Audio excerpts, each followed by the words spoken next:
So, Alice, you talked about him. You heard him talk about the infrastructure we so desperately need, and Democrats and Republicans seem to agree on that point.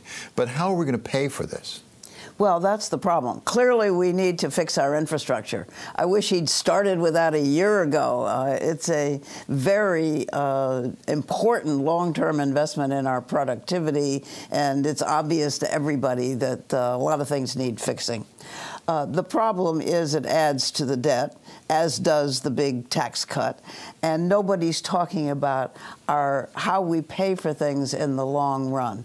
I'm not one who thinks it would be a terrible thing if we increase the deficit in the short run, but we're headed down a track in which our national debt keeps growing and growing and growing because we will have big outlays for an aging population, and we keep cutting taxes. Now, how are we going to do that and invest in our productivity? We need a bipartisan discussion and about how we pay for things in the long run.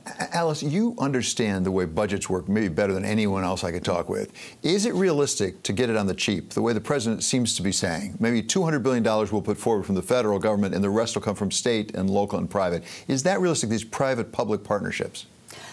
I think we need states participating, and there are places where you can have the private sector participating, where, like toll roads, there is a source of revenue.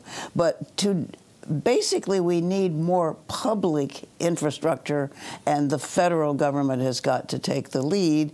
And with a president who is himself a builder and likes to make money on projects, one is always a little suspicious that the private sector is going to make out like bandits here in whatever the proposal is, but he hasn't really said.